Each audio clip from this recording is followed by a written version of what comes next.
ജിന്നിനോ മലക്കിനോടോ. ഹാദറായിട്ടുള്ളവരല്ല. അത് വേറൊരു വിഷയം.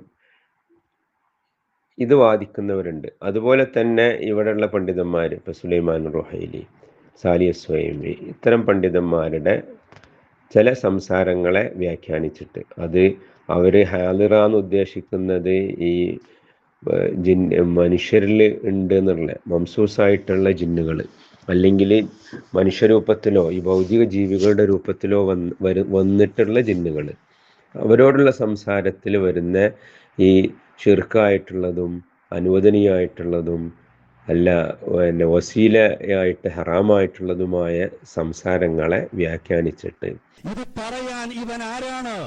ആർക്കാണ് ഇത് പറയാൻ സാധിക്കുക? ഒരാളുടെ ശരീരത്തിൽ പിശാച് കയറിയിട്ടുണ്ടെന്ന് പറയാൻ വഹയുള്ള പ്രവാചകനല്ലാതെ ഒരാൾക്കും സാധ്യമല്ല. വഹയുള്ള പ്രവാചകൻ അറിയാം, അല്ലാത്ത ഒരാൾക്കും അതറിയാൻ ഒരു മാർഗവുമില്ല.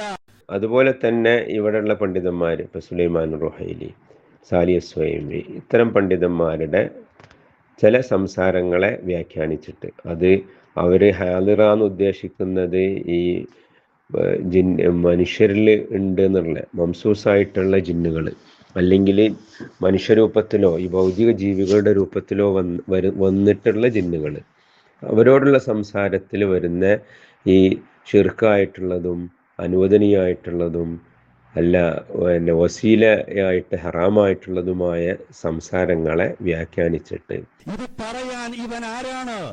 ആർക്കാണ് ഇത് പറയാൻ സാധിക്കുക? ഒരാളുടെ ശരീരത്തിൽ പിശാച് കയറിയിട്ടുണ്ടെന്ന് പറയാൻ വഹയുള്ള പ്രവാചകനല്ലാതെ ഒരാൾക്കും സാധ്യമല്ല. വഹയുള്ള പ്രവാചകൻ അറിയാം, അല്ലാത്ത ഒരാൾക്കും അതറിയാൻ ഒരു മാർഗവുമില്ല.